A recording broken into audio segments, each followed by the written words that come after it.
আজি আমি পৰিশোধৰ ভাৰসাম্য অৰ্থাৎ বাণিজ্যৰ লেনদেনৰ পৰিশোধৰ ভাৰসাম্যতা এই পাঠটো আলোচনা কৰিম আৰু এই পাঠটো আলোচনা কৰাৰ আগতে সকলোৱে জানিব লাগিব যে আন্তঃৰাষ্ট্ৰীয় বাণিজ্য আৰু সেই আন্তঃৰাষ্ট্ৰীয় বাণিজ্যৰ লগতে লেনদেন বা পৰিশোধৰ ক্ষমতাটো সম্পৰ্কিত। এতিয়া প্ৰথমতে আমি যেতিয়া দেশ এখনৰ দুখন বা ততোধিক দেশৰ লগত বাণিজ্য কৰা হয় তাকে আন্তঃৰাষ্ট্ৰীয় বাণিজ্য বুলিয়া হয় আৰু এই পৰিশোধৰ ভাৰসাম্যতাটো আন্তঃৰাষ্ট্ৰীয় বাণিজ্যৰ লগত সম্পৰ্কিত। এতিয়া প্ৰথমতে আমি জানি লওঁ যে পৰিশোধৰ ভাৰসাম্যতাৰ অৰ্থ। আচলতে প্ৰত্যেকখন দেশৰ চৰকাৰে অন্য দেশৰ সৈতে থাকি আৰ্থিক লেনদেনৰ একোটা হিচাপ ৰাখে। আন্তঃৰাষ্ট্ৰীয় বিনিময়ৰ এনে হিচাপ বিভিন্ন কাৰণত দৰকাৰী। আন্তঃৰাষ্ট্ৰীয় লেনদেনৰ হিচাপ ৰখাৰ মুখ্য উদ্দেশ্য হৈছে চৰকাৰ আৰু অন্যান্য সংস্থাক দেশখনৰ বাণিজ্য আৰু মূলধনৰ প্ৰৱাহৰ স্থিতি সম্পৰ্কে তথ্য যোগান ধৰা। আৰু এনে তথ্যসমূহৰ পৰাই চৰকাৰে দেশ এখনৰ বাবে গ্ৰহণযোগ্য মুদ্ৰা, ৰাজস্ব আৰু বাণিজ্য নীতি প্ৰস্তুত কৰিব পাৰে। সেয়েহে বিভিন্ন দেশৰ মাজত হোৱা বাণিজ্যিক লেনদেনৰ লিখিত হিচাপকে কি বোলা হয়? বাণিজ্যৰ সমতা বোলা হয়। আৰু ইয়াতে আমি লেনদেনৰ সমতাত এনেকুৱা কিছুমান গুৰুত্বপূৰ্ণ বিষয় আৰু ইয়াৰ বিভিন্ন দিশ যেনে সংজ্ঞা, উপাদানসমূহ আৰু লেনদেনৰ ভাৰসাম্যহীনতাৰ কিছুমান কাৰক আমি আলোচনা কৰিম। এতিয়া লেনদেনৰ সমতাৰ সংজ্ঞা। লেনদেনৰ সমতাৰ সংজ্ঞা বুলিলে আমি এক নিৰ্দিষ্ট এখন দেশৰ অন্যান্য দেশৰ সৈতে অৰ্থনৈতিক লেনদেনৰ ধাৰাবাহিক হিচাপক সেই দেশৰ লেনদেনৰ সমতা বোলা হয়। অৰ্থাৎ বাণিজ্যিক লেনদেনৰ সমতা হৈছে এখন দেশৰ লেনদেনৰ এটা পদ্ধতিগত হিচাপ য'ত দেশখনৰ সকলো ধৰণৰ দ্ৰব্য, সেৱা আৰু সম্পদৰ ৰপ্তানি আৰু আমদানি গণনা কৰা হয়। এই হিচাপৰ ওপৰতে ভিত্তি কৰি দেশ এখনৰ আয় নাইবা ব্যয়ৰ উৎপত্তি হয় আৰু এই হিচাপৰ পৰাই দেশ এখনৰ বাণিজ্যৰ ক্ষেত্ৰত আন্তঃৰাষ্ট্ৰীয় স্থিতিটো বুজিব পৰা যায়।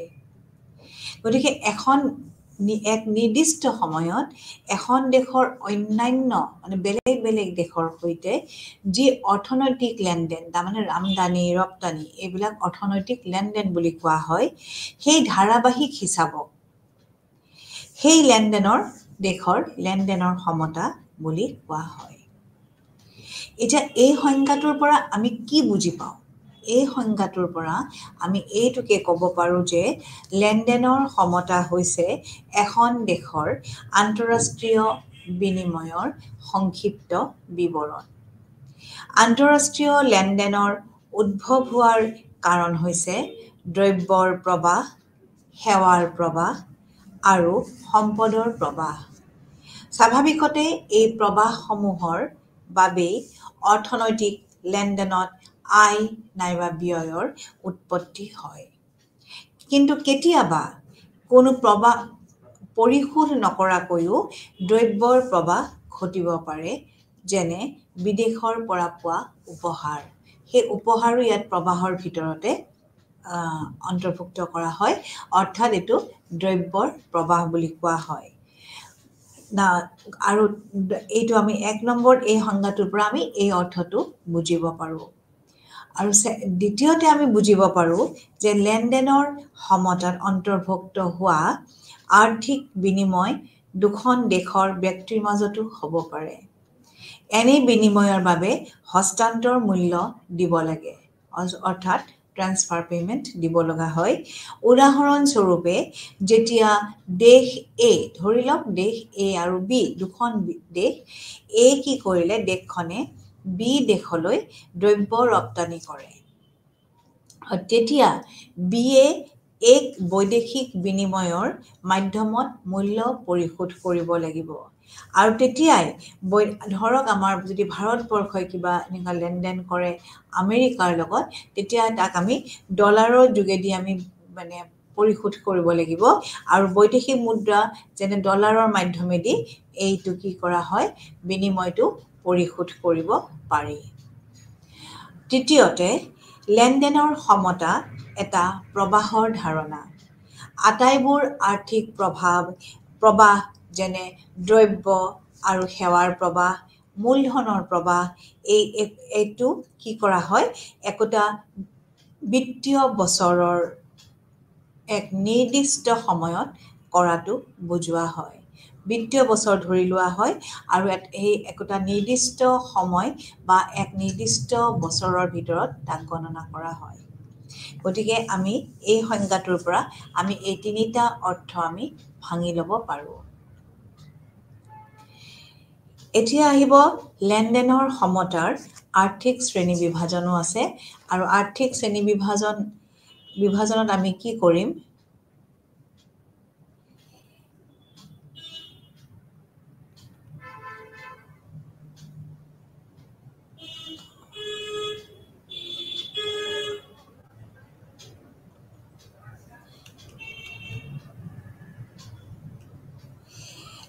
এই আৰ্থিক শ্ৰেণী বিভাজনত আমাৰ কি কি অন্তৰ্ভুক্ত কৰা হয়। আৰ্থিক শ্ৰেণী বিভাজনত দ্ৰব্য ৰপ্তানি আৰু আমদানি, ইয়াত কি কৰা হয়, কিছুমান দৃশ্যমান যিবিলাক আমি দেখিব পাৰোঁ সেইটো বাণিজ্য অন্তৰ্ভুক্ত কৰা হয়। আৰু এই বিভাগত বস্তুগত আটাইবোৰ ৰপ্তানি আৰু আমদানিকৃত সামগ্ৰী অন্তৰ্ভুক্ত কৰা হয়। এইবোৰক দৃশ্যমান দ্ৰব্য বুলি কোৱা হয়। আৰু এনেবোৰ দ্ৰব্য দৃশ্যমান আৰু চুব নাইবা শুল্ক বিভাগ, সীমা শুল্ক বিভাগে পৰিমাপ কৰিব পাৰে। অৰ্থাৎ এইবোৰ আমি চকুৰে বা হাতেৰে, চকুৰে দেখা পাওঁ, হাতেৰে আমি তাক স্পৰ্শ কৰিব পাৰোঁ। সেইটো হ'ল দৃশ্যমান বাণিজ্য। আৰু এইটো ক'ব দ্ৰব্য আমদানি আৰু ৰপ্তানি, সকলো দ্ৰব্য আমদানি আৰু ৰপ্তানিকৃত দ্ৰব্যবোৰ ইয়াত অন্তৰ্ভুক্ত কৰা হয়। এইটো হ'ল লেনদেনৰ সমতাৰ আৰ্থিক শ্ৰেণী বিভাজন। তাৰপিছত আহিব অদৃশ্যমান বিষয় কিছুমান আছে। কেনেকুৱা ধৰণৰ, ইয়াত আমি সেৱাক অন্তৰ্ভুক্ত কৰোঁ, বস্তু সামগ্ৰীক অন্তৰ্ভুক্ত নকৰোঁ। অদৃশ্যমান বিষয়ত সকলোবোৰে প্ৰদান কৰা আৰু গ্ৰহণ কৰা সেৱাকহে বুজোৱা হয়। এনে সেৱাসমূহৰ ভিতৰত আমি কি কি অন্তৰ্ভুক্ত কৰোঁ, এনে সেৱাসমূহৰ ভিতৰত থাকিব জাহাজ সেৱা, বেংক, বীমা, পৰ্যটন আদিক ধৰা হয়। আৰু এইবোৰ বিষয় অদৃশ্যমান, কাৰণ ইয়াক দৃশ্যমান দ্ৰব্যৰ দৰে দেখা পোৱা নাযায়। আয়ৰ পৰা আহৰণ কৰা যিবোৰ সুদ, লাভাংশ আদিতো ইয়াক অন্তৰ্ভুক্ত কৰা হয়। কাৰণ সেইবোৰতো আমি দেখা নাপাওঁ, সুদ, লাভ এইবোৰ আমি দেখা নাপাওঁ, মাত্ৰ আমি গণনা কৰিব পাৰোঁ। এই শিতানত অন্তৰ্ভুক্ত কৰা আয় দুই প্ৰকাৰৰ, যেনে অনা উপাদানৰ আয় আৰু বিনিয়োগৰ পৰা হোৱা আয়। চলিত সেৱাসমূহৰ বাবে এনেকৈ আয় আহৰণ কৰা হয়। তাৰপিছত আছে 3 নম্বৰ, একপক্ষীয় হস্তান্তৰ। ইয়াত কি হয়, আৰ্থিক লেনদেনৰ যোগেদি বৈদেশিক মুদ্ৰাৰ আয় নাইবা ব্যয় হয়। কিন্তু বিভিন্ন দেশৰ মাজত কেতিয়াবা কিছুমান আৰ্থিক প্ৰবাহ একো পৰিশোধ নাইবা ব্যয় নকৰাকেও হয়। ইয়াকে একপক্ষীয় পৰিশোধ নাইবা হস্তান্তৰ পৰিশোধ বোলে। এনেকুৱা পৰিশোধ ব্যক্তিগত নাইবা চৰকাৰী হ'ব পাৰে। ব্যক্তিগত হস্তান্তৰ বিদেশলৈ উপহাৰ প্ৰদান বা ছাত্ৰবৃত্তি ইত্যাদি ৰূপত হ'ব পাৰে। আনহাতে অনুদান আৰু সাহায্য চৰকাৰী হস্তান্তৰৰ উদাহৰণ। তাৰপিছত আহিব 4 নম্বৰত মূলধন হস্তান্তৰ। মূলধন হস্তান্তৰত কি হয়? মূলধনৰ হস্তান্তৰে মূলধনৰ প্ৰাপ্তি আৰু পৰিশোধক বুজায়। ইয়াৰ অন্তৰ্গত ঋণ গ্ৰহণ, মূলধন পৰিশোধ, সম্পদ বিক্ৰী, সোণৰ মজুত পৰিৱৰ্তন আৰু বিদেশী মুদ্ৰাৰ সংৰক্ষণ পৰিৱৰ্তনক ধৰা হয়। এই আটাইবোৰে বিভিন্ন দেশৰ মাজত হ্ৰস্বকালীন আৰু দীৰ্ঘকালীন মূলধন হস্তান্তৰক বুজায়। উদাহৰণস্বৰূপে, যেতিয়া এখন দেশে অন্য এখন দেশৰ পৰা ঋণ ল'বলৈ ইচ্ছা কৰে, তেতিয়া কোৱা হয় যে দেশখনে মূলধন আমদানি কৰিছে। একেদৰে যেতিয়া এখন দেশে অন্য এখন দেশত বিনিয়োগ কৰিব খোজে, তেতিয়া তাক কি বুলি কোৱা হয়? তেতিয়া তাক কোৱা হয় মূলধনৰ ৰপ্তানি। মূলধনৰ ৰপ্তানি বুলি আখ্যা দিয়া হয়। এতিয়া আমাৰ এই যিটো লেনদেনৰ সমতাৰ আৰ্থিক বিভাজন কেইটা আপোনালোকে নিশ্চয় মনত থাকিব। প্ৰথমটো আছিলে দ্ৰব্য ৰপ্তানি আৰু আমদানি, যিটো দৃশ্যমান বস্তু সামগ্ৰী, দৃশ্যমান বাণিজ্য বুলিও ক'ব পাৰে, আৰু অদৃশ্যমান বিষয়, আৰু এটা হৈছে একপক্ষীয় হস্তান্তৰ, আৰু এটা হৈছে মূলধন হস্তান্তৰ। এইকেইটা হৈছে লেনদেনৰ সমতাৰ আৰ্থিক শ্ৰেণী বিভাজন। এতিয়া আমি এই পৰিশোধৰ যিটো আমাৰ লেনদেনৰ পৰিশোধৰ সমতা, সেই সমতাৰ আমি কেনেকৈ, ইয়াৰ উপাদান কি কি, অৰ্থাৎ ইয়াক আমি কেনেকৈ ইয়াৰ গাঁথনিটো কেনেকুৱা, ষ্ট্ৰাকচাৰটো কেনেকুৱা, সেইটো আমি জানিব লাগিব। এতিয়া এটা জাতি বা এখন দেশৰ আন্তঃৰাষ্ট্ৰীয় বাণিজ্যৰ হিচাপত সংঘটিত হোৱা অৰ্থনৈতিক লেনদেনসমূহৰ সংক্ষিপ্ত ব্যাখ্যাই হৈছে লেনদেনৰ সমতাৰ পৰিশোধৰ সমতা। এইখিনি ইয়ালৈকে আপোনালোকৰ নিশ্চয় ক্লিয়াৰ হৈছে। এনে পৰিশোধ সমতাত ব্যৱস্থাত দুটা ভাগ আছে। এটা হৈছে চলিত হিচাপ আৰু এটা হৈছে মূলধনৰ হিচাপ। এতিয়া এই যে আমি দুটা ভাগত বিভক্ত কৰিলোঁ, চলিত হিচাপ আৰু মূলধনৰ হিচাপ। এতিয়া এই চলিত হিচাপত কি অন্তৰ্ভুক্ত হৈ থাকে আৰু মূলধনৰ হিচাপত কি অন্তৰ্ভুক্ত হৈ থাকে, সেইখিনি আপোনালোকে জানিব লাগিব।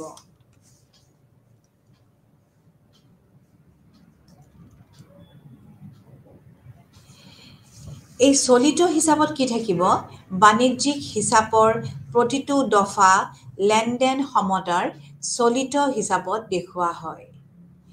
ইয়াত দ্ৰব্য আৰু সেৱাৰ আমদানি আৰু ৰপ্তানি আৰু একপক্ষীয় হস্তান্তৰ অন্তৰ্ভুক্ত হয়। আৰু ইয়াত কি হয়? চলিত হিচাপত আমি ইয়াৰ লেনদেনটো দেখুৱাব পাৰোঁ।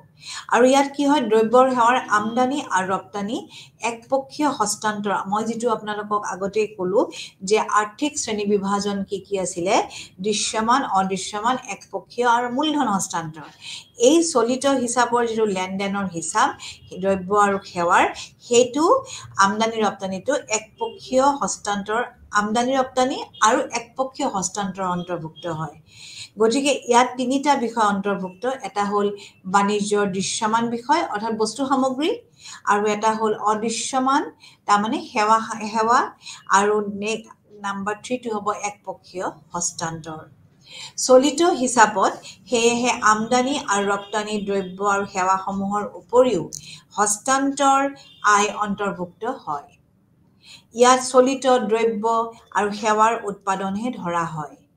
চলিত হিচাপৰ যে চলি থাকে সেই কাৰেণ্টটো, সেই চলিত হিচাপে আমি ইয়াত কি কৰা হয়? অন্তৰ্ভুক্ত কৰা হয়। আৰু চলিত হিচাপৰ লেনদেনক প্ৰকৃত লেনদেনৰ হিচাপো বোলা হয়। কাৰণ এই আটাইবোৰ বিষয়ে প্ৰকৃততে লেনদেন হোৱা। চলিত বিষয়ক আমি প্ৰকৃত লেনদেন হিচাপ বুলিও আখ্যা দিব পাৰোঁ, কাৰণ এই আটাইবোৰ বিষয়ে প্ৰকৃততে লেনদেন হোৱা। এতিয়া চলিত যিটো হিচাপ, বা চলিত একাউণ্ট, তাত আপোনালোকৰ কি কি বস্তু অন্তৰ্ভুক্ত হ'ব? তাত অন্তৰ্ভুক্ত হোৱা নাম্বাৰ 1, প্ৰথমতে আমি অন্তৰ্ভুক্ত কৰিম দৃশ্যমান আমদানি আৰু ৰপ্তানি। দৃশ্যমান আমদানি ৰপ্তানিৰ ভিতৰত আপোনালোকৰ ব্যক্তিগত চৰকাৰী দুটাই পৰিব। চলিত হিচাপ আটাইবোৰ দৃশ্যমান আমদানি ৰপ্তানি দ্ৰব্যক লৈ গঠিত হয়। এনে দ্ৰব্যবোৰৰ হিচাপ বন্দৰবিলাকত থাকে আৰু আমদানি আৰু ৰপ্তানি দ্ৰব্যৰ সমতাক বাণিজ্য সমতা বোলা হয়। যদি আমদানিতকৈ ৰপ্তানি দ্ৰব্যৰ পৰিমাণ অধিক হয় তেন্তে বাণিজ্যিক সমতাৰ হিচাপত কি থাকে উদ্ধৃত হয়। তাৰমানে আমদানি কৈ ৰপ্তানি বেছি হৈছে তেতিয়া তাত ৰখি যায় উদ্ধৃত হয়। ইয়াৰ বিপৰীতে যদি আমদানি দ্ৰব্যৰ পৰিমাণ ৰপ্তানিতকৈ অধিক হয় তেতিয়া তাত কি হয় বাণিজ্যৰ সমতাৰ হিচাপত ঘাটি হয়। গতিকে বাণিজ্যক হিচাপকে বস্তুগত দ্ৰব্যৰ হিচাপ বোলা হয়। গতিকে ইয়াত কি বুলি কোৱা হয় এই যিটো হিচাপ আমদানি ৰপ্তানি যিটো হিচাপ এইটোকে কোৱা হয় বস্তুগত দ্ৰব্যৰ হিচাপ। তাৰপিছত আহিব অদৃশ্যমান বিষয়। অদৃশ্যমান বিষয় মানেতো আপোনালোকক আগতেই মই ক'লোঁ সেইটো হ'ল সেৱা বা অনাবশ্যয়িক দ্ৰব্য।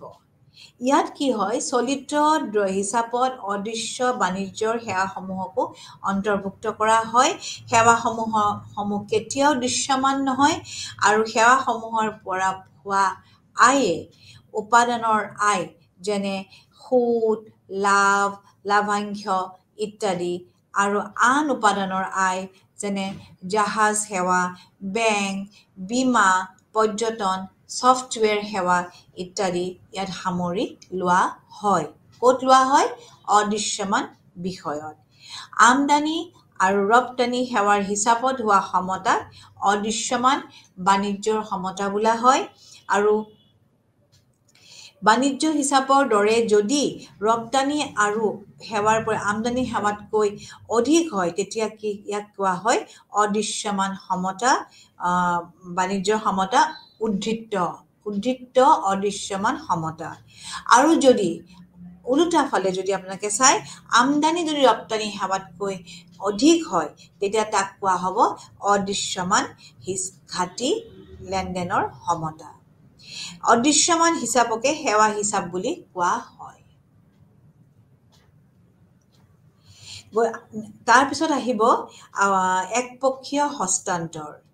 একপক্ষীয় হস্তান্তৰ কি যে প্ৰতিদান আগতে আপোনালোকক এই বিষয়ে মই ক'লোঁ একপক্ষীয় হস্তান্তৰ তাৰমানে প্ৰতিদানহীন আয় যাৰ পৰা আমি প্ৰতিদান নাপাওঁ নাইবা আয় নাইবা ব্যয়কে কি বুলি কোৱা হয় একপক্ষীয় হস্তান্তৰ বুলি কোৱা হয়। আনহাতে আমি এনেকেও ক'ব পাৰোঁ যে এনে আয় নাইবা ব্যয়ৰ বিনিময়ত কোনো দ্ৰব্য বা সেৱা আগবঢ়োৱা নহয়। সেয়েহে এনে হস্তান্তৰ বাণিজ্যিক নহয়। এনে হস্তান্তৰসমূহ চৰকাৰী নাইবা বেচৰকাৰী হ'ব পাৰে। বিদেশৰ পৰা পোৱা উপহাৰ প্ৰবাসী লোকে পৰিয়াললৈ পঠোৱা অৰ্থ আদি একপক্ষীয় প্ৰতিদানহীন হস্তান্তৰ। ইয়াত আপোনালোকে এই উপহাৰ বা কোনোবা মৰমতে যদি পৰিয়াললৈকে অৰ্থ পঠায় এইবোৰ অন্তৰ্ভুক্ত কৰিব পাৰে। এতিয়া আমি এই তিনিবিধ যিটো আছে চলিত হিচাপত বাণিজ্যিক সমতা দৃশ্যমান বাণিজ্যিক সমতা অদৃশ্যমান বাণিজ্যিক সমতা আৰু একপক্ষীয় হস্তান্তৰ এইবোৰ যদি আমি যোগ কৰোঁ তেতিয়া আমি বাণিজ্যিক সমতাৰ চলিত হিচাপ পাই যাম। আৰু এই চলিত হিচাপত কি হ'ব ৰাহি হ'ব যদিহে দ্ৰব্য আৰু সেৱা আৰু একপক্ষীয় হস্তান্তৰ ৰপ্তানি আয় আমদানিতকৈ অধিক হয়। ইয়াৰ বিপৰীতে আমদানিৰ বাবে পৰিশোধ অধিক হ'লে কি হ'ব তেতিয়া চলিত হিচাপত ঘাটিয়ে দেখা দিব। এতিয়া ঘাটি কেতিয়া হয় আৰু উদ্ধৃত কেতিয়া হয় অৰ্থাৎ ৰাহি কেতিয়া হয় নিশ্চয় আপোনালোকৰ এইখিনি ক্লিয়াৰ হৈছে আপোনালোকে বুজিব পাৰিছে। এতিয়া আমি চলিত হিচাপটো ক'লোঁ এতিয়া আমি ক'ব লাগিব মূলধনী হিচাপ কি। মূলধনী হিচাপ লেনদেনৰ যিটো সমতাৰ মূলধনী হিচাপত দেশ বিদেশৰ মাজত বিনিময়ৰ ফলত হোৱা যিটো দেনা পাওনাৰ হিচাপ ইয়াত ৰখা হয়। ইয়াত অন্তৰ্গত সকলো ধৰণৰ হ্ৰস্ব আৰু দীৰ্ঘকালীন আন্তঃৰাষ্ট্ৰীয় মূলধনৰ হস্তান্তৰ সোণ আৰু অন্যান্য সম্পদৰ ক্ৰয় বিক্ৰয় অন্তৰ্ভুক্ত। এই হিচাপত ঋণ পৰিশোধ আৰু প্ৰাপ্তিও ধৰা হয়।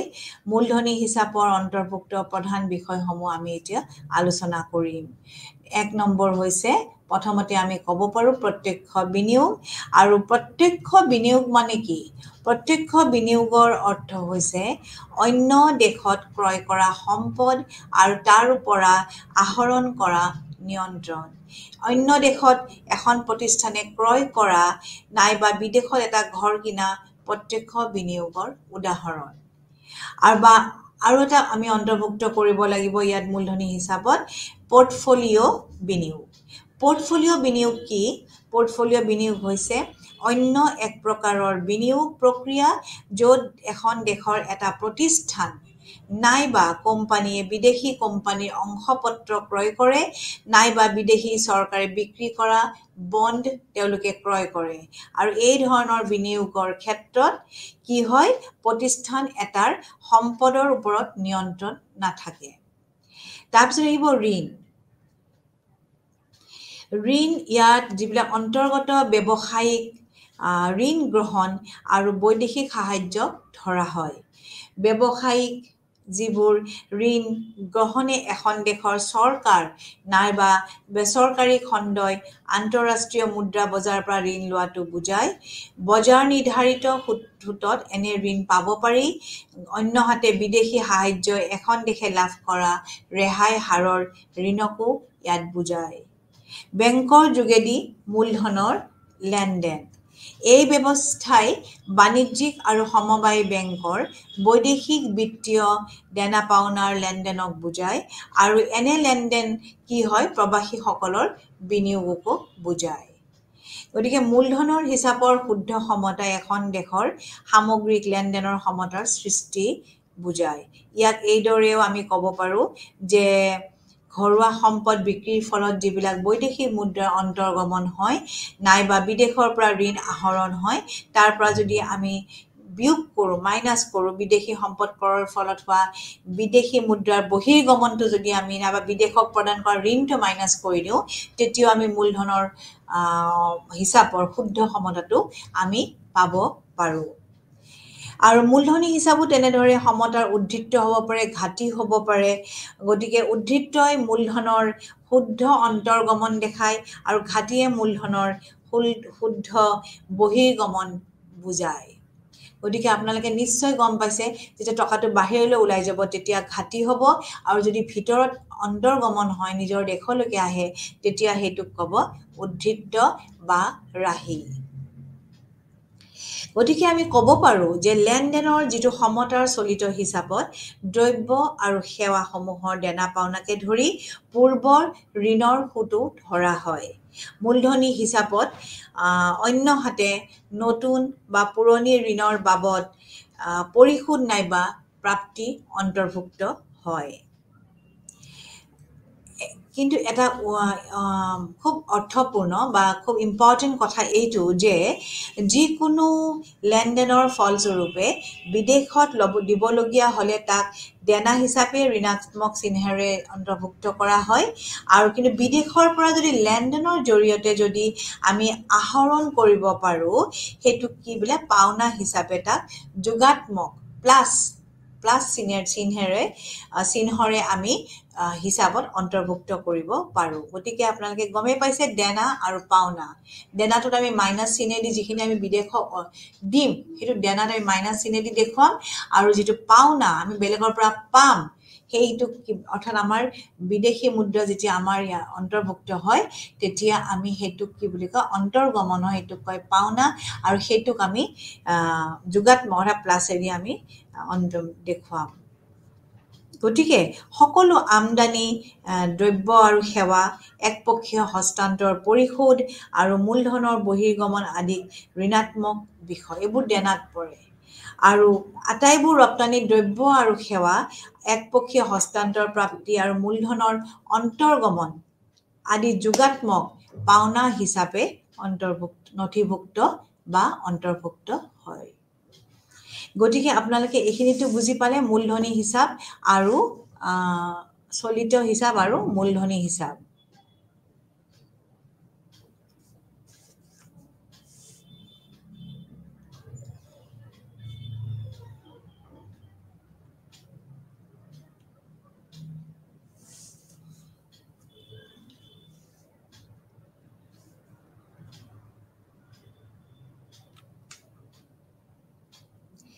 এতিয়া লেনদেনৰ সমতাত স্বনিৰূপিত আৰু অন্তৰ্ভুক্ত কিছুমান বিষয় থাকে আৰু এই বিষয় দুটাৰ বিষয়ে চমুকৈ আমি এতিয়া আলোচনা কৰিম।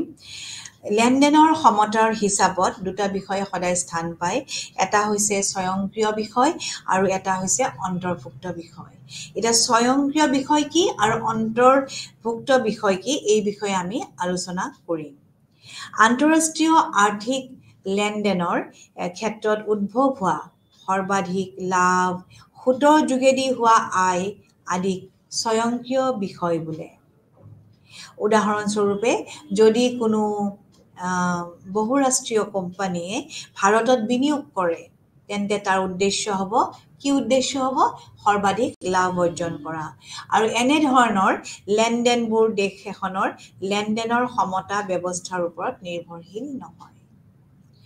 এনেবোৰ বিষয়ক সেয়েহে সীমাৰ ঊৰ্ধ্বৰ বিষয় হিচাপে অভিহিত কৰা হয়। আৰু যদি স্বনিৰূপিত প্ৰাপ্তি পৰিশোধতকৈ অধিক হয় তেন্তে ঘৰুৱা দেশখনৰ বিদেশৰ ওপৰত শুদ্ধ প্ৰাপ্তিৰ দাবী থাকিব।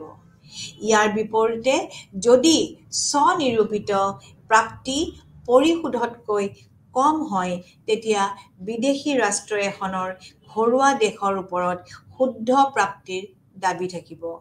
ইয়াৰ প্ৰতিটো ক্ষেত্ৰতে লেনদেনৰ যিটো ভাৰসাম্যহীনতাটো দেখা পোৱা যাব। আৰু যিটো প্ৰণোদিত বিষয়সমূহে সীমাৰ অনুৰ্ধৰ যিটো বিষয় লেনদেন সমতাৰ তেনেবোৰ বিষয়ক বুজা যায় যিবোৰ লেনদেনৰ সমতা স্থাপনৰ বাবে যথেষ্ট আৱশ্যকীয়। আন্তঃৰাষ্ট্ৰীয় আৰ্থিক নীতি অনুসৰি চৰকাৰ আৰু কেন্দ্ৰীয় বেংকে সংৰক্ষিত যিটো লেনদেনক পৰিমাণ হিচাপ কৰি উলিয়ায় আৰু এনেকুৱা লেনদেনৰ প্ৰণোদিত বিষয়ৰ লেনদেন বোলে। উদাহৰণস্বৰূপে যদি লেনদেনৰ সমতাৰ চলিত হিচাপত ঘাটিয়ে দেখা দিয়ে তেন্তে বিদেশী মূলধনৰ অন্তৰ্গমনেৰে এই ঘাটি পূৰণ কৰিব পৰা যায়। একেদৰে চলিত হিচাপৰ ৰাহি মূলধনী হিচাপৰ ঘাটিত নোহোৱাও কৰিব পৰা যায়। গতিকে এই স্বনিৰূপিত আৰু অন্তৰ্ভুক্ত বিষয়সমূহ লেনদেনৰ সমতাত আমি এনেদৰে আলোচনা কৰিব পাৰোঁ।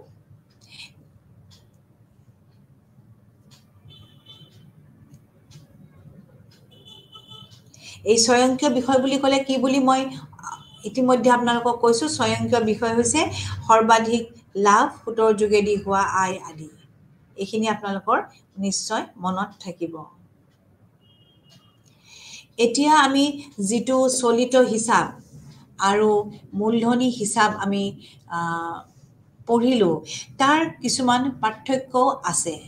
তাৰ পাৰ্থক্যবিলাক কেনেকুৱা যে চলিত হিচাপত দ্ৰব্য আৰু সেৱা বিনিময়ৰ লগত জড়িত আৰ্থিক লেনদেন আৰু একপক্ষীয় হস্তান্তৰ নথিভুক্ত কৰা হয়। ইয়াত আৰ্থিক লেনদেন আৰু একপক্ষীয় হস্তান্তৰটো আমি তাত অন্তৰ্ভুক্ত কৰোঁ।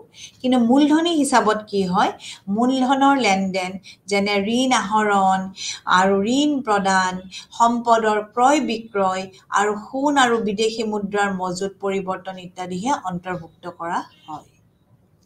চলিত হিচাপৰ লেনদেনবোৰ প্ৰবাহৰ দৰে কিন্তু মূলধনী হিচাপৰ যিবোৰ লেনদেন সেইবোৰ মজুত প্ৰকৃতিৰ হয়, প্ৰবাহ নহয়, তাৰমানে চলি নাথাকে। চলিত হিচাপৰ লেনদেন দেশৰ চলিত আয় স্তৰৰ পৰিৱৰ্তন সূচায় কিন্তু মূলধনী লেনদেন দেশ এখনৰ মূলধনৰ মজুতলৈ পৰিৱৰ্তন আনে। কিন্তু এটা কথা আপোনালোকে মনত ৰাখিব যে চলিত হিচাপ আৰু মূলধনী হিচাপ দুয়োটাৰে কিন্তু নিজস্ব গুৰুত্ব আছে। কেনেকুৱা চলিত হিচাপত চলিত সময়ত উৎপাদন কৰা দ্ৰব্য আৰু সেৱাৰ একপক্ষীয় হস্তান্তৰকে ধৰি অন্তৰ্ভুক্ত কৰা হয়। গতিকে ই দেশৰ ৰাষ্ট্ৰীয় আয়ত প্ৰত্যক্ষভাৱে প্ৰভাৱ পেলায়। অন্য কথাত ক'বলৈ গ'লে চলিত হিচাপত আহৰণ যিটো কৰা আয়ে দেশৰ আয়ৰ প্ৰৱাহ বৃদ্ধি কৰে। আনহাতে মূলধনী হিচাপত কি হয় মূলধনী হিচাপত অন্তৰ্ভুক্ত যিটো ঋণ আৰু ঋণৰ দাবীয়ে প্ৰত্যক্ষভাৱে ৰাষ্ট্ৰীয় আয়ৰ ওপৰত প্ৰভাৱ নেপেলায়, ই কেৱল দেশৰ দেনা আৰু পাওনাহে প্ৰভাৱিত কৰে। এইখিনি হ'ল এই চলিত হিচাপ আৰু মূলধনী হিচাপৰ পাৰ্থক্য। ইয়াৰ অৰ্থ, ইয়াৰ পাৰ্থক্য গোটেইখিনি মই বহলভাৱে আপোনালোকৰ লগত আলোচনা কৰিছোঁ। এতিয়া আমাৰ লেনদেনৰ সমতাৰ যিটো হিচাপৰ সমানতা বুলিলে আমি কি বুজিম, যে এখন বিদেশৰ সৈতে দেনা পাওনাৰ সমতাক বুজায়। কিন্তু লেনদেনৰ ভাৰসাম্যতা হৈছে সামগ্ৰিক স্বনিৰূপিত আয় আৰু স্বনিৰূপিত পৰিশোধৰ সমতা। লেনদেনৰ সমতা হিচাপৰ সমতা কোনো আৰ্থিক তাৎপৰ্য নাই, কিন্তু যিটো লেনদেনৰ ভাৰসাম্যতাই দেশ এখনৰ আৰ্থিক স্থিৰতাৰ আভাস দিয়ে। এতিয়া হিচাপ কৰিলে নহ'ব, লেনদেনৰ সমতা এটা ভাৰসাম্যতা থাকিব লাগিব। আৰু যেতিয়াই ভাৰসাম্যতা থাকিব, তেতিয়া দেশ এখনৰ যিটো আৰ্থিক স্থিৰতা, সেই স্থিৰতাৰ এটা ছবি আমি দেখা পাওঁ। এতিয়া লেনদেনৰ সমতাৰ দুটা পাৰ্ট থাকে, মই আপোনালোকক কৈছিলোঁ, এটা হ'ল পাওনা আৰু এটা হ'ল দেনা। দেনা পাওনাত আমাৰ কি থাকিব, দেনা হ'লে মাইনাছ, পাওনা হ'লে প্লাছ, দুটা চিন দিব লাগিব। দেনাত আমদানি সেৱা, আমদানি দ্ৰব্য, পাওনাত ৰপ্তানি দ্ৰব্য, ৰপ্তানি সেৱা। তাৰপিছত থাকিব একপক্ষীয় হস্তান্তৰৰ হিচাপ। একপক্ষীয় হস্তান্তৰৰ হিচাপত দেনাত থাকিব বিদেশলৈ একপক্ষীয় হস্তান্তৰ, আৰু পাওনাত থাকিব বিদেশৰ পৰা পোৱা একপক্ষীয় হস্তান্তৰ। এতিয়া দীৰ্ঘকালীন মূলধনী হিচাপ, তাতেও কি থাকিব, 1 নম্বৰত স্বদেশী লোক আৰু চৰকাৰৰ দীৰ্ঘকালীন বিদেশী সম্পদ বৃদ্ধি, আৰু 2 নম্বৰ প্ৰবাসী লোক আৰু বিদেশী চৰকাৰৰ দীৰ্ঘকালীন সম্পদ হ্ৰাস। আৰু ইফালে পাওনাত থাকিব স্বদেশী লোক আৰু চৰকাৰৰ দীৰ্ঘকালীন সম্পদ হ্ৰাস, আৰু 2 নম্বৰত থাকিব প্ৰবাসী লোক আৰু চৰকাৰৰ দীৰ্ঘকালীন ঘৰুৱা সম্পদ বৃদ্ধি। তাৰমানে দেনাত হ্ৰাস পায় আৰু পাওনাত বৃদ্ধি পায়, এইটো আপোনালোকে মনত ৰাখিব। 4 নম্বৰত আছে হ্ৰস্বকালীন ব্যক্তিগত মূলধনী হিচাপ। হ্ৰস্বকালীন ব্যক্তিগত মূলধনী হিচাপৰ দেনাত কি থাকিব, স্বদেশী ব্যক্তিগত নাগৰিকৰ হ্ৰস্বকালীন বিদেশী সম্পদ বৃদ্ধি আৰু প্ৰবাসী লোকৰ হ্ৰস্বকালীন ঘৰুৱা সম্পদ হ্ৰাস। স্বদেশী ব্যক্তিগত নাগৰিকৰ হ্ৰস্বকালীন বিদেশী সম্পদ বৃদ্ধি হয়, আৰু যিটো প্ৰবাসী লোক তেওঁলোকৰ হ্ৰস্বকালীন ঘৰুৱা সম্পদ হ্ৰাস পায় দেনাৰ ক্ষেত্ৰত। আৰু পাওনাৰ ক্ষেত্ৰত কি হ'ব, ব্যক্তিগত নাগৰিকৰ হ্ৰস্বকালীন বিদেশী সম্পদ হ্ৰাস হ'ব, আৰু বিদেশী নাগৰিকৰ হ্ৰস্বকালীন ঘৰুৱা সম্পদ বৃদ্ধি হ'ব। এতিয়া আহিব 5 নম্বৰ অতি হ্ৰস্বকালীন আনুষ্ঠানিক মূলধনী হিচাপ। ইয়াত দেনাৰ ক্ষেত্ৰত কি আহিব, স্বদেশী চৰকাৰৰ হ্ৰস্বকালীন বিদেশী সম্পদ বৃদ্ধি, আৰু এটা হ'ব বিদেশী চৰকাৰৰ হ্ৰস্বকালীন সম্পদ হ্ৰাস। এইটো আহিব দেনাত। কি আহিব, স্বদেশী চৰকাৰৰ হ্ৰস্বকালীন, নিজৰ দেশৰ চৰকাৰৰ কাৰণে হ্ৰস্বকালীন বিদেশী সম্পদ বৃদ্ধি হ'ব, আৰু হ্ৰাস কোনটো হ'ব, বিদেশী চৰকাৰী হ্ৰস্বকালীন সম্পদ হ্ৰাস হ'ব।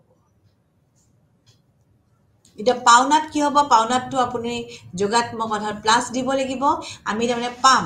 সেই পাওনাত হ'ব স্বদেশী চৰকাৰৰ হ্ৰস্বকালীন বিদেশী সম্পদ হ্ৰাস আৰু বিদেশী চৰকাৰৰ হ্ৰস্বকালীন ঘৰুৱা সম্পদ বৃদ্ধি। এইখিনি হ'ব পাওনাত। গতিকে এই লেনদেনৰ হিচাপৰ দেনা আৰু পাওনাৰ শ্ৰেণীকৰণটো মই মুখেৰে কৈ দিছোঁ, কাৰণ যিহেতু এইটো PPT অসমীয়াত বনোৱাটো অকণমান কঠিন হয়, সেইটো কাৰণে মই মুখেৰে এইটো কৈ দিছোঁ, বুজাই দিছোঁ। এতিয়া আমাৰ আহিব যে লেনদেনৰ ভাৰসাম্যতাৰ যিটো হিচাপ, সেই হিচাপটো কেতিয়াবা কি হয়, সদায় কিয় ভাৰসাম্যতাত থকাটো উচিত হয়, এটা প্ৰশ্ন আহিব পাৰে যে লেনদেনৰ পৰিশোধৰ সমতাক কিয় সদায় আমি ভাৰসাম্যতাত থকাটো বিচাৰোঁ, সদায় ভাৰসাম্যতাত থকাটো ৰাখিব লাগে। এখন দেশৰ পৰিশোধৰ লেনদেনৰ সমতা দেশখনৰ বৈদেশিক বাণিজ্য সংক্ৰান্তীয় যিবোৰ দেনা আৰু পাওনা সেই সকলো বিষয়ে অন্তৰ্ভুক্ত হয়। সেইখিনিতো আমি নিশ্চয় জানো, গম পালোঁ এই আলোচনাখিনিৰ পৰা। আৰু ইয়াত দ্বৈত হিচাপৰক্ষণ পদ্ধতিৰ ভিত্তিত গঠিত বাণিজ্যিক লেনদেনৰ যিটো ভাৰসাম্যতাৰ হিচাপত দেনা আৰু পাওনাৰ সদায় সমান হ'ব লাগিব, সদায় সমান হ'ব লাগিব। অৰ্থাৎ হিচাপ ৰক্ষণ পদ্ধতিৰ দৃষ্টিকোণৰ পৰা আমি যদি বিচাৰ কৰোঁ, তেতিয়া আমি ক'ব পাৰি বাণিজ্যিক পৰিশোধৰ লেনদেনৰ সমতাৰ ক্ষেত্ৰত কোনো ৰাহি বা ঘাটি হ'ব নোৱাৰে।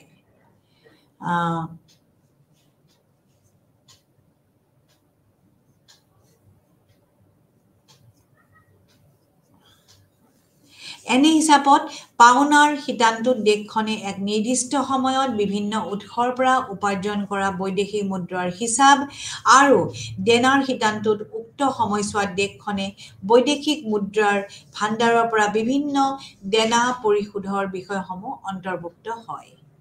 দ্বৈত হিচাপ ৰক্ষণ পদ্ধতি অনুসৰি এনে দেনা আৰু পাওনাৰ মাজত সদায় ভাৰসাম্যতা বা সামঞ্জস্য থকাটো উচিত। আমি কিহৰ কাৰণে আমি থকাটো উচিত? কাৰণ দেনা আৰু পাওনাৰ মুঠ পৰিমাণ সমান হ'ব লাগিব, অৰ্থাৎ চলিত যিটো ৰাহি হিচাপৰ ৰাহি মূলধনৰ হিচাপৰ ঘাটিৰ সমান হ'ব লাগিব। কিন্তু কেতিয়াবা কি হয়, বাস্তৱ ক্ষেত্ৰত দেশখনৰ লেনদেনৰ পৰিশোধ ক্ষেত্ৰত কিন্তু ভাৰসাম্যহীনতাও দেখা পোৱা যায়। ই লেনদেনৰ যিটো আমাৰ পৰিশোধৰ ভাৰসাম্যতাটো মানে সমান হোৱাটো প্ৰয়োজনীয়, কিন্তু আমি কেতিয়াবা কি দেখা পাই যাওঁ, ইয়াত কেতিয়াবা ভাৰসাম্যহীনতাও দেখা পোৱা যায়। লেনদেনৰ সমতাৰ ভাৰসাম্য বা ভাৰসাম্যহীনতা কি বস্তু, তেনেকৈ যদি প্ৰশ্ন আহে তেনেহ'লে আপোনালোকে কি লিখিব? যেতিয়া আমি লেনদেনৰ ভাৰসাম্য নাইবা ভাৰসাম্যহীনতাৰ কথাটো কওঁ, তেতিয়া হিচাপৰ সমতাৰ কথা কোৱা হয়। ইয়াত আন্তঃৰাষ্ট্ৰীয় মুদ্ৰা নিধিৰ পৰা লোৱা ঋণ, SDRৰ ব্যৱহাৰ, কেন্দ্ৰীয় বেংকৰ পৰা লোৱা বিদেশী মুদ্ৰা আদিৰ হ্ৰাস বৃদ্ধি কৰা নহয়। এই প্ৰণোদিত বিষয়বোৰ বাদ দিও যদি ৰাহি বা ঘাটি নহয়, তেতিয়া লেনদেনৰ সমতা ভাৰসাম্য বুলি কোৱা হয়। কিন্তু ইয়াৰ বিপৰীতে ৰাহি নাইবা ঘাটিৰ অৱস্থাত লেনদেনৰ সমতাৰ ভাৰসাম্যহীনতা আহি পৰে। যদি স্বনিৰূপিত বা পাওনা বা স্বনিৰূপিত দেনাৰ তুলনাত কম হয়, তেন্তে লেনদেনৰ হিচাপত ঘাটিৰ সৃষ্টি হয়। তাৰমানে পাওনা যদি কম হয়, দেনা বেছি হয়, তেতিয়া ঘাটিৰ সৃষ্টি হয় আৰু ফলত লেনদেনৰ ৰাহি প্ৰতিকূল হয়। ইয়াৰ বিপৰীতে যদি স্বনিৰূপিত পাওনা স্বনিৰূপিত দেনাতকৈ অধিক হয়, তেতিয়া লেনদেনৰ হিচাপত ৰাহিৰ সৃষ্টি হয় আৰু লেনদেনৰ সমতা অনুকূল হয়। এতিয়া এই লেনদেনৰ যেতিয়া দেনা আৰু পাওনাটো সমান নহয়, তেতিয়া কি হয়? ভাৰসাম্যহীনতাৰ সৃষ্টি হয়। আৰু ইয়াৰ কাৰণবোৰ কি কি, এই বিষয়ে আপোনালোকে বহলভাৱে জানিব লাগিব।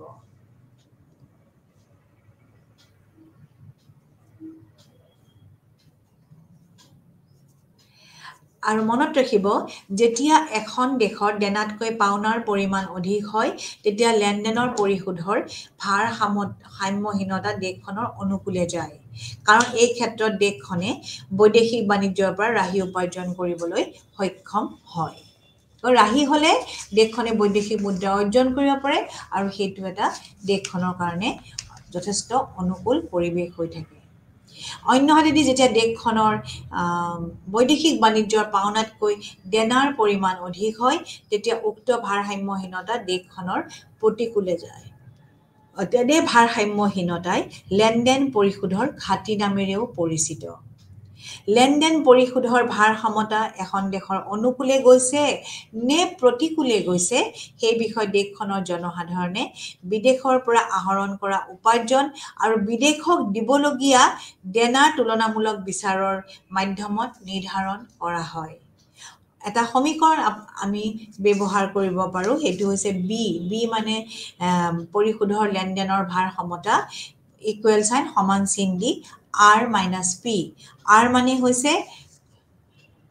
r মানে কি হ'ব ৰপ্তানি মানে আমি যেটো বিদেশৰ পৰা আহৰণ কৰা উপাৰ্জনটোক কয় r আৰু যেটো p টো হৈছে বিদেশক পৰিশোধ কৰা দেউনা r - p আৰটো কি বিদেশৰ পৰা আহৰণ কৰা উপাৰ্জন আৰু p টো হ'ল বিদেশিক পৰিশোধ কৰাৰ দেনা এইটো যেতিয়া আমি মাইনাস কৰি দিম তেতিয়া আমি এই লেনদেনৰ পৰিশোধৰ ভাৰসাম্যতাটো আমি গণনা কৰিব পাৰিম গতিকে এইটো যেতিয়া r আৰু p সমান হয় অৰ্থাৎ দেনা আৰু পাওনা সমান হয় তেতিয়াই বৈদেশিক বাণিজ্য পৰিশোধৰ লেনদেনৰ ক্ষমতাত ভাৰসাম্যতাৰ সৃষ্টি হ'ব আৰু এই ক্ষেত্ৰত যদি বি মানে পৰিশোধৰ লেনদেনৰ ভাৰসাম্যতাটো যদি শূন্য হ'ব কাৰণ কিয় ইয়াত r আৰু p সমান হৈছে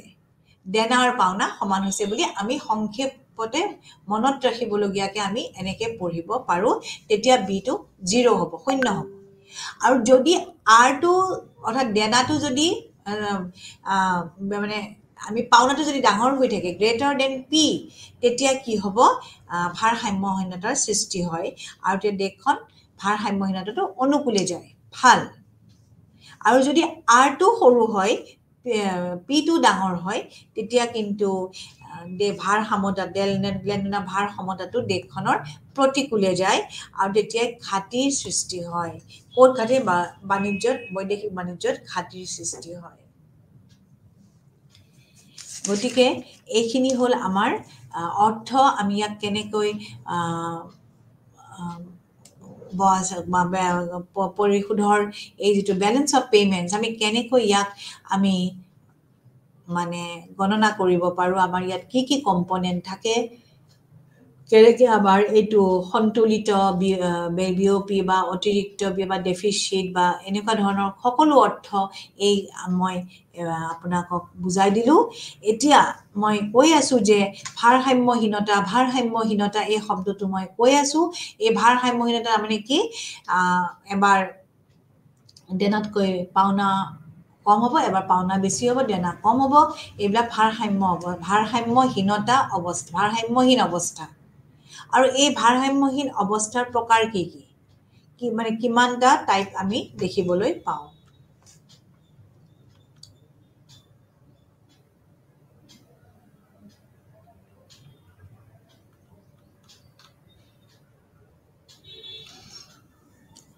এই ভাৰসাম্যহীনতাৰ প্ৰকাৰ এটা হৈছে আপোনাৰ লোকে জানে প্ৰাকৃতিক ভাৰসাম্যহীনতা আৰু এটা হৈছে বাণিজ্য চক্ৰৰ ভাৰসাম্যহীনতা আৰু এটা হৈছে দীৰ্ঘকালীন ভাৰসাম্যহীনতা আৰু এটা হৈছে সাংগঠনিক ভাৰসাম্যহীনতা এই প্ৰাকৃতিক ভাৰসাম্যহীনতাটো কি যেতিয়া কিছুমান প্ৰাকৃতিক দুৰ্যোগ হয় তেতিয়া আমাৰ এইটো আমাৰ ভাৰসাম্যহীনতাৰ সৃষ্টি হয় আৰু বানপানী খৰাং বতৰ এইবিলাকৰ কাৰণে আমাৰ কি হয় ৰপ্তানিৰ পৰিমাণ হ্ৰাস হয় আৰু তেতিয়া আমাৰ এই ভাৰসাম্যহীনতাৰ সৃষ্টি হয়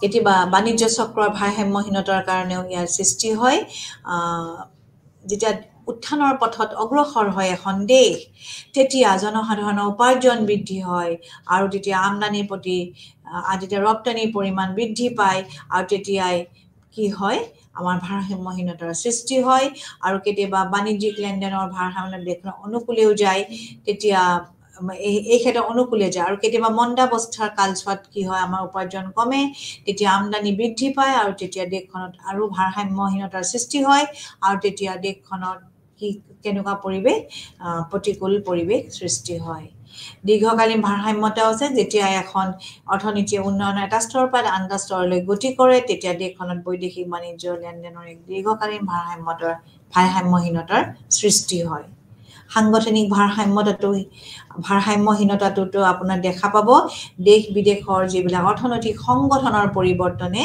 এখন দেশত আমদানি আৰু ৰপ্তানি চাহিদা যোগানৰ পৰিৱৰ্তন ঘটাই তাত লেনদেনৰ ভাৰসাম্যহীনতাটোৰ সৃষ্টি কৰে গতিকে এই আৰু এটা ক্ষণিক টেম্পৰেৰীও আছে এটা মৌলিক ভাৰসাম্যহীনতাও আছে গতিকে এই বিভিন্ন প্ৰকাৰৰ ভাৰসাম্যহীনতাবিলাক আমি দেখিবলৈ পাওঁ এতিয়া বৈদেশিক বাণিজ্যৰ যিটো লেনদেনৰ ভাৰসাম্যহীনতাৰ কাৰণবিলাক যদি আমি ফহিয়াই চাওঁ কিয় হয় কিয় ৰপ্তানি কমি থাকে আমদানি বৃদ্ধি পায় আমদানি হ্ৰাস পালে ৰপ্তানি বৃদ্ধি পায় ইয়াৰ কাৰণবিলাক যদি আমি আলোচনা কৰোঁ তেতিয়া আমি ক'ব পাৰোঁ যে এটা হৈছে আপোনাৰ বৈদেশিক যিটো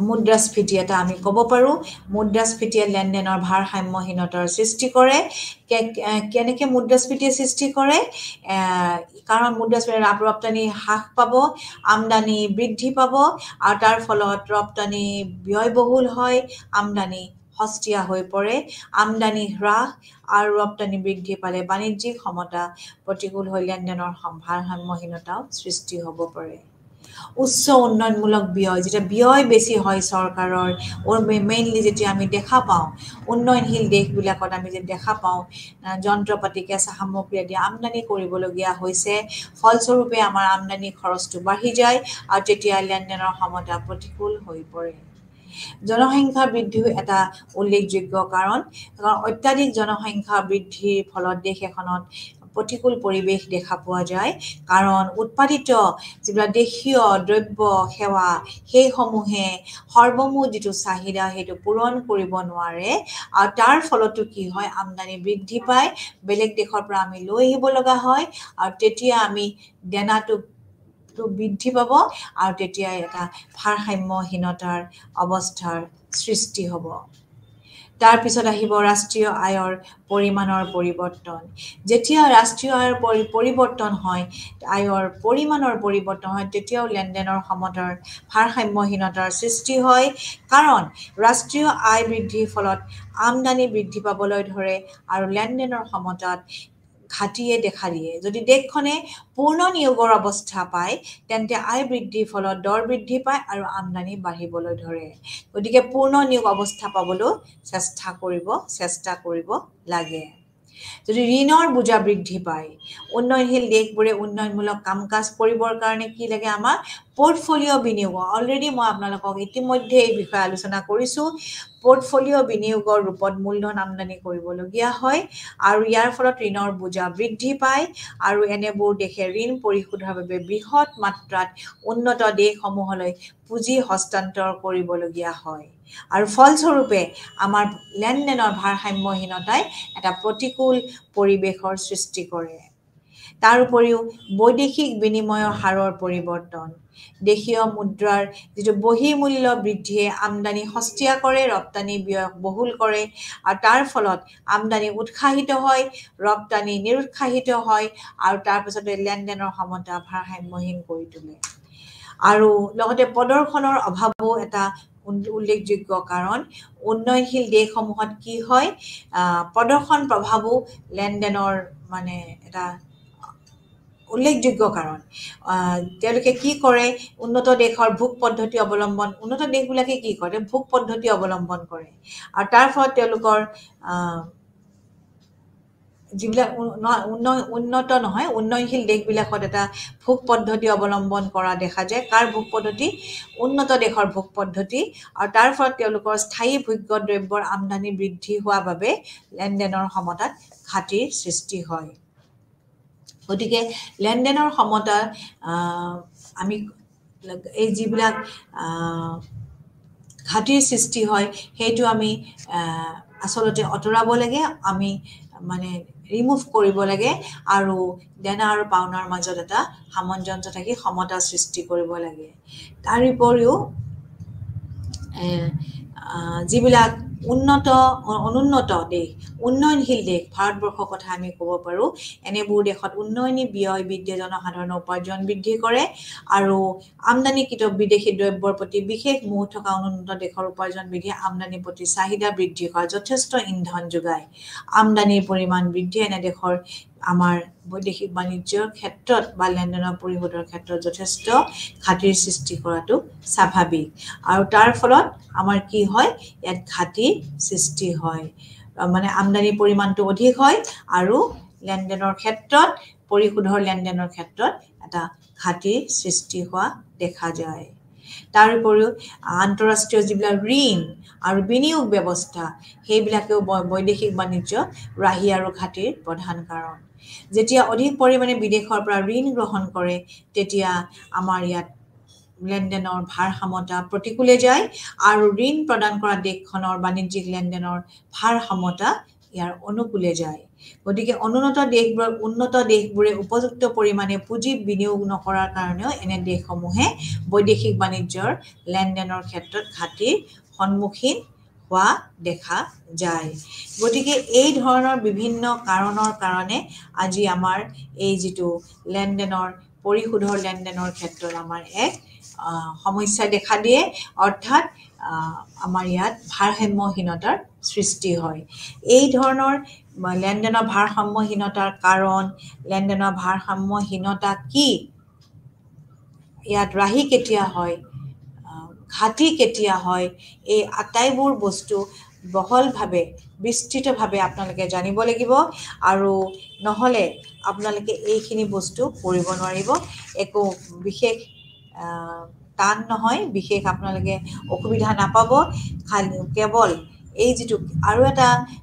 উল্লেখযোগ্য প্ৰশ্ন হ'ল লেনদেনৰ সমতাৰ গাঁথনিত কেনেকৈ কৰিব পাৰি গাঁথনিত বা উপাদানবোৰ কি কি এই যিটো গাঁথনি এইটো অৰ্থাৎ মই যে যিটো আপোনালোকৰ সন্মুখত ক'লোঁ চলিত হিচাপ মূলধনী হিচাপ এইখিনি অত্যন্ত দৰকাৰী আৰু লগতে এই কাৰেণ্ট একাউণ্ট কেপিটেল একাউণ্ট অৰ্থাৎ মূলধনী হিচাপ আৰু চলিত হিচাপৰ এইখিনিও যথেষ্ট দৰকাৰী আৰু এইখিনি এই মূলধনী হিচাপ এইটো চলিত হিচাপ এইখিনিও যথেষ্ট দৰকাৰী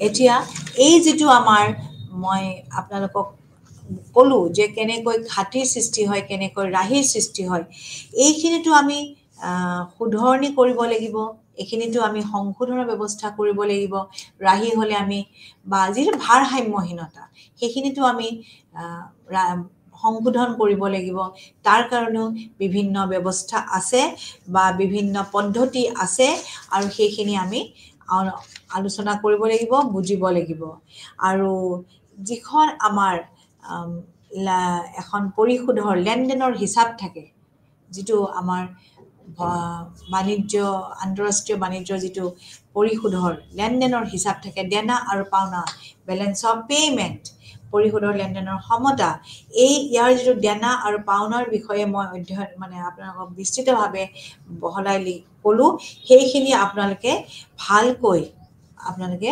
অনুধাৱন কৰিব চেষ্টা কৰিব পাওনাৰ বিষয়ত কি আহিব দেনাৰ বিষয়ত কি আহিব সেইখিনি ভালকৈ স্পষ্টভাৱে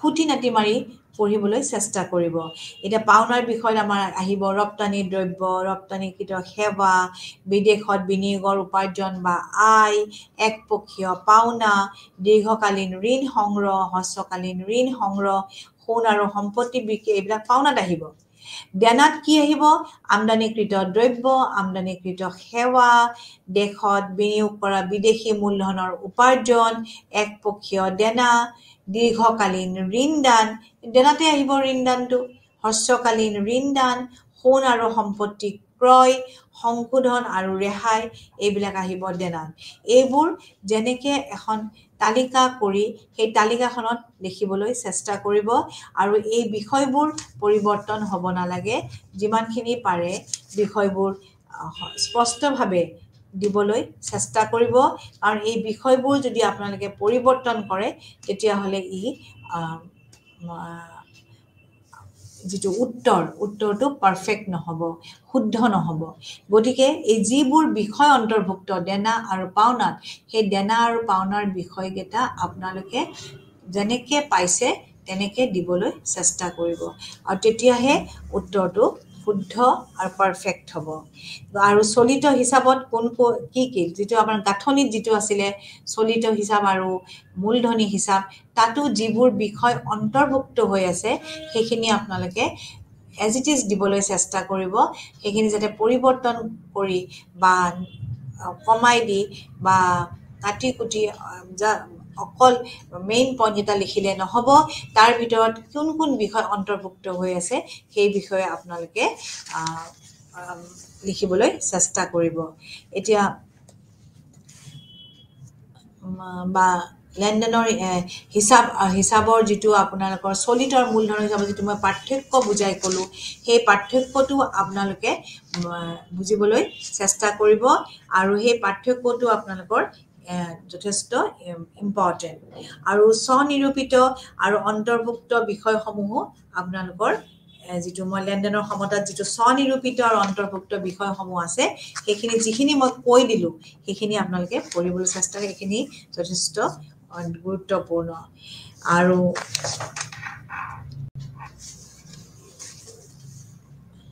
লগতে আপোনালোকক বেলেঞ্চ অফ ট্ৰেড, বাণিজ্যৰ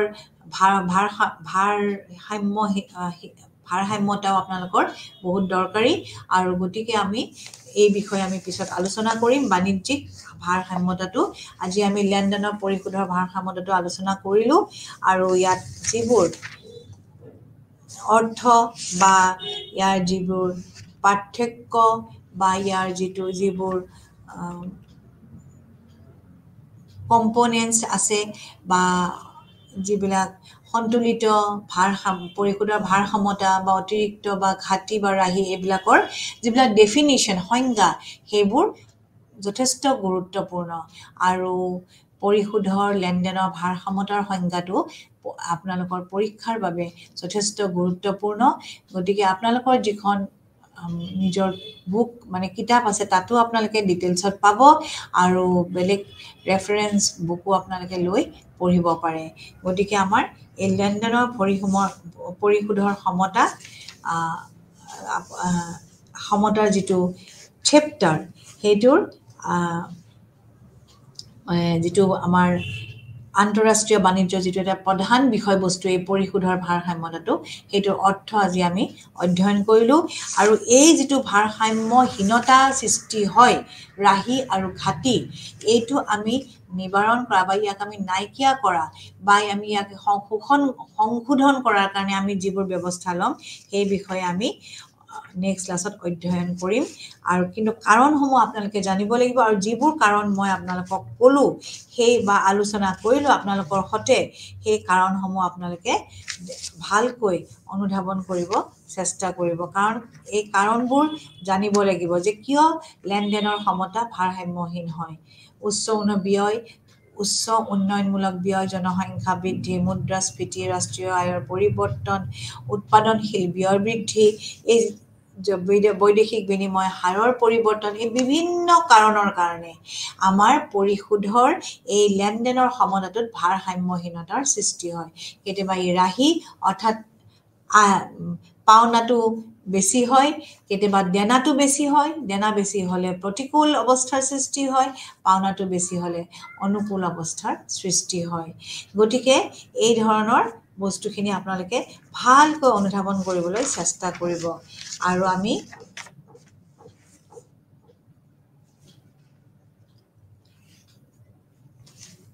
সদায় আপোনালোকে মনত ৰাখিব, যিটো পৰিশোধৰ ভাৰসাম্যতা আৰু বাণিজ্যিক সমতা দুটা বেলেগ বস্তু। এই বাণিজ্যিক সমতাটোত এটা কথা সদায় মনত ৰাখিব, ইয়াত সদায় দৃশ্যমান দ্ৰব্যৰ আমদানি ৰপ্তানি হয় আৰু পৰিমাণ দেখুৱায়, কিন্তু চলিত হিচাপত দৃশ্যমান, অদৃশ্যমান আৰু একপক্ষীয় হস্তান্তৰ, এই তিনিটা দেখুৱায়। আপোনালোকে এই সৰু সৰু কিছুমান বস্তু জানিব লাগিব। আৰু বাণিজ্যিক সমতা অৰ্থাৎ বেলেঞ্চ অফ ট্ৰেডত আপোনালোকে ৰাহি বা ঘাটি উদ্ভৱ হয় যেতিয়া আমদানি বেছি মূল্য সমান নহয়, আমদানি আৰু ৰপ্তানি মূল্য সমান নহয়। আৰু চলিত হিচাপৰ সমতা সদায়